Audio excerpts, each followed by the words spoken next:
En el marco de la Feria del Libro en Español de Los Ángeles, Paco Ignacio Taibo presentó El Álamo, la historia de cómo México perdió parte de su territorio a manos de los Estados Unidos.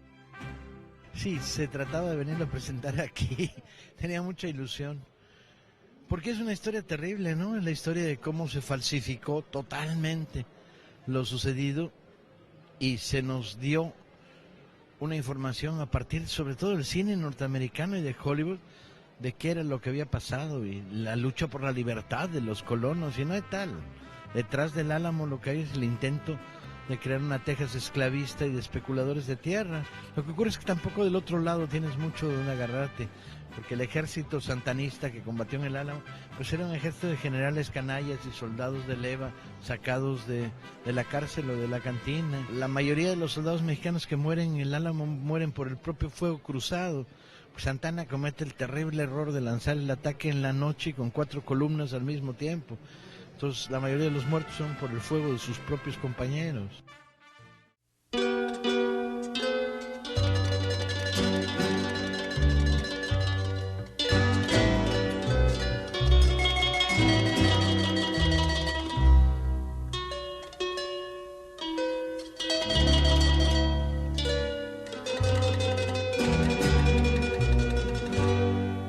Adiós, adiós, lucero de mis noches,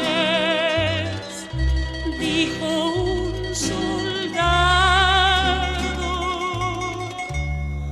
al pie de una ventana. El Álamo. Paco Ignacio Taibo. Prólogo del autor.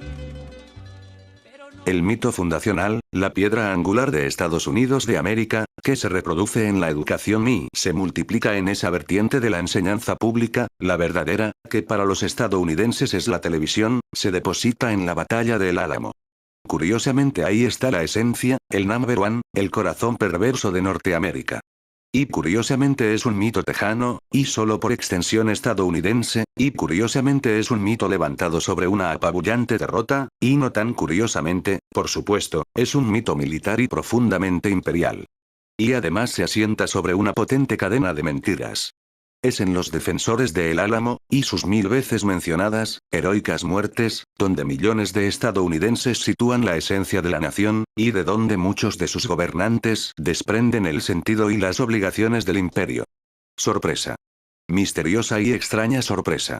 Contra lo que podría pensarse y parecer, el mito esencial estadounidense no se deposita en los peregrinos del Mayflower intercambiando guajolotes con los nativos, o en las imágenes de Washington cruzando el Delaware durante su guerra de independencia, no está en el discurso de Gettysburg de Lincoln ni en el himno que los marines cantan mientras combaten en Irak o Afganistán y que los transporta a los palacios de un tal Montezuma.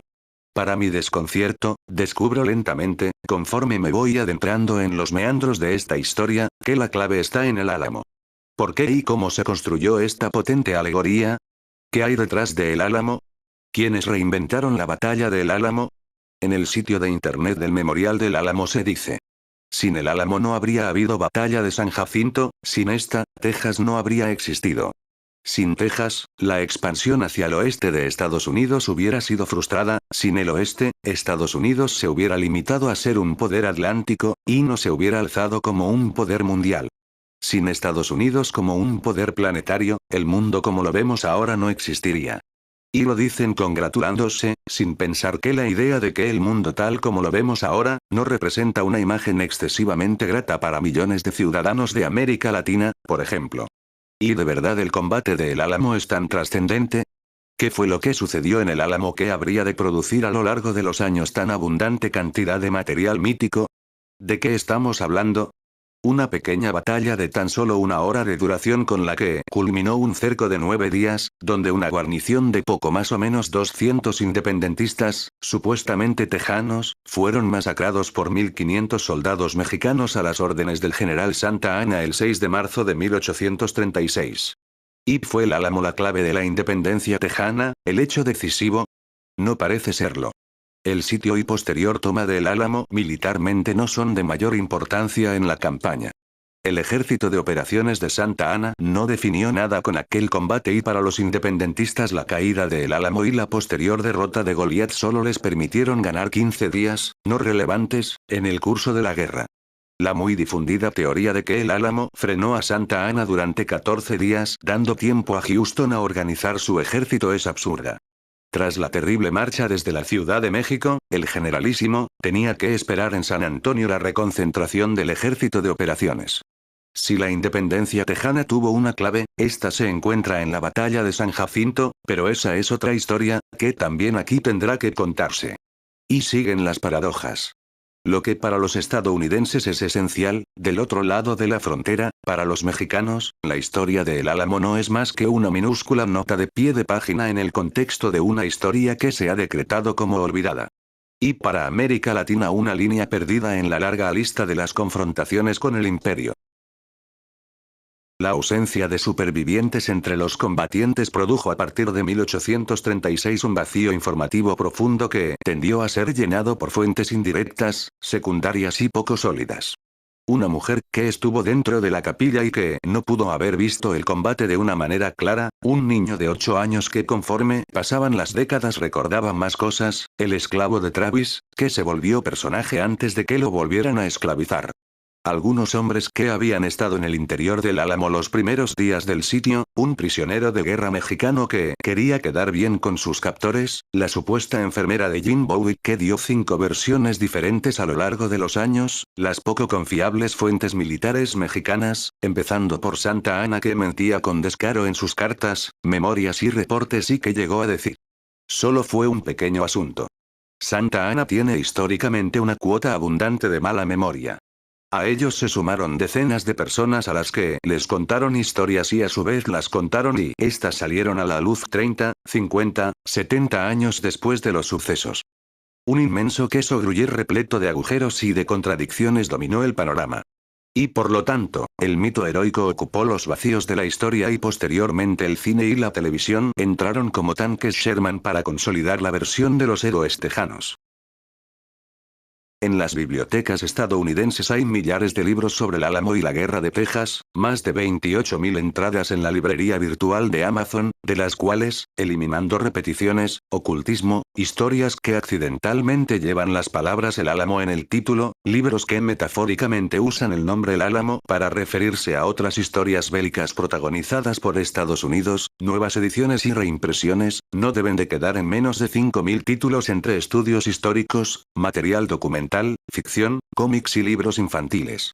Y eso sin contar películas, documentales, debates, espacios virtuales, cuadros, murales y grabados. En cambio en México el público no tiene acceso a la historia verdadera o falsa de la batalla de El Álamo. No más de una docena de libros sobre la Guerra de Texas, y la mayoría consideran la batalla un incidente menor, no digno de mayores estudios ni narración. En el buscador de las librerías Gandhi, el grupo librero más grande de la Ciudad de México, tan solo se encuentra un ensayo tradicional que mete la Guerra de Texas como prólogo de la guerra contra Estados Unidos en 1847 y un estudio regional sobre el norte mexicano. La palabra Álamo apenas ofrece como respuesta libros de Antonio Álamo. Y en medio de todo esto, hay algunas cosas que se suelen olvidar y que no estaría de más recordar. De los 58 firmantes de la Declaración de Independencia de Texas, solo 2 eran originarios de Texas: José Antonio Navarro y Francisco Ruiz. Había un yucateco, Lorenzo de Zavala. 4 europeos. Un inglés, un español, un irlandés y un escocés. Un canadiense y 50 ciudadanos de los estados sureños de Estados Unidos, entre ellos 11 de las Carolinas. El 86,2% de los representantes tejanos, no eran tejanos, sino estadounidenses. La victoria de los independentistas tejanos quedó plasmada en su primera constitución, donde se legalizaba la esclavitud antes prohibida por las leyes mexicanas y permitía que los nuevos emigrantes trajeran consigo a sus esclavos negros. Cuando se habla de la independencia de Texas, se habla de un triunfo del partido esclavista, y si bien es cierto que hay que mantener las relatividades históricas, no hay disculpa moral para aquellos que por razones económicas practicaban uno de los más brutales y sucios negocios que ha conocido la historia de la humanidad. Muchos de los héroes tejanos no solo eran esclavistas, fueron traficantes de esclavos. El otro dinamo de la revuelta tejana fue la tierra y no solo para habitarla y hacerla productiva. Los inmensos repartos que se ofrecieron por parte del gobierno tejano durante la guerra llegaron a las 4.000 hectáreas por grupo familiar y ni siquiera se ponía como condición que los jefes de familia que las recibieran vivieran en ellas. La tierra era material especulativo, y tras la especulación grandes compañías de Luisiana, Kentucky, Nueva York o Nueva Orleans y pequeños pillos de todo el sudoeste estadounidense se dedicaron a la compra-venta y estimularon la emigración de aventureros armados. Un último factor de distorsión sería la idea promovida por historiadores y cronistas del siglo XIX de que la Guerra de Texas impulsó el progreso.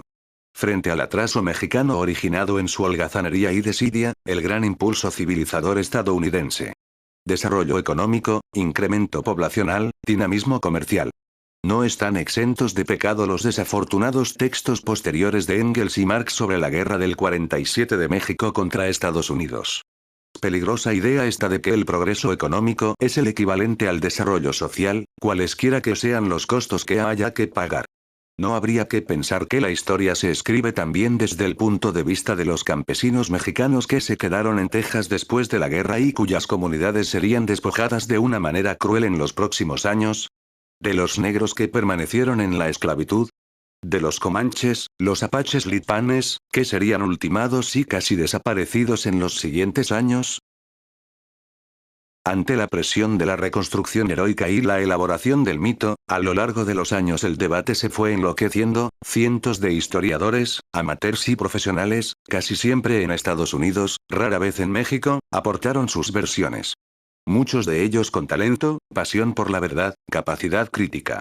Otros, atrapados en los lugares comunes, los facilismos y las medias verdades. El debate fue llevado al nivel de las minucias, un testimonio era parcialmente descalificado, pero los restos descalificaban a otro y así. Una historia minimalista y fincada en la discusión de los detalles recorría los corazones de cientos de alamoístas olvidando las esencias. ¿Cuántos defensores tenía el Álamo? ¿Dónde estaban colocados los cañones? ¿Dónde los retretes? ¿Por qué en el futuro se gritaría? Recuerden el Álamo. Y no. Recuerden Goliat. ¿Cuántos mensajeros salieron de la misión sitiada? ¿Cuántos eran los soldados mexicanos en el momento del asalto? ¿Qué testimonios son válidos y cuáles no pueden serlo? Muchas veces una mentira es una verdad mal contada, pero en este caso la gran mentira escondía las verdades. La polémica se calentó de manera excepcional entre 1995 y 2000, cuando se puso en duda la supuesta heroica manera en que había muerto David Crockett. El gran edificio de los héroes de El Álamo parecía desmoronarse. Hollywood volvió al rescate. La memoria implica una buena dosis de desmemoria.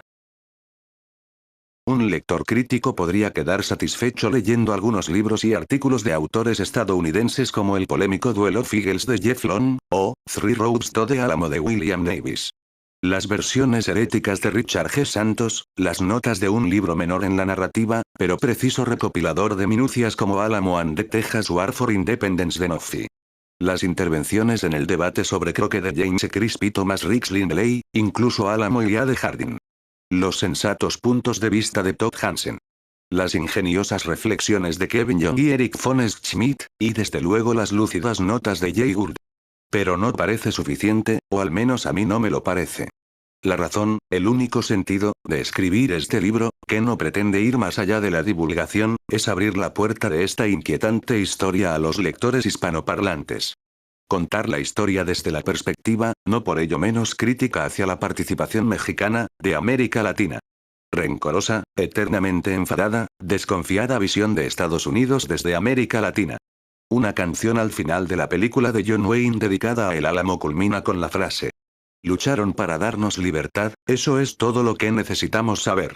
El narrador no puede menos que hacer un gesto de disgusto.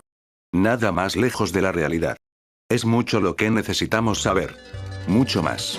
Cuando la negra noche cubrió de luto el campo de batalla, a la luz de un vivac pálida y triste,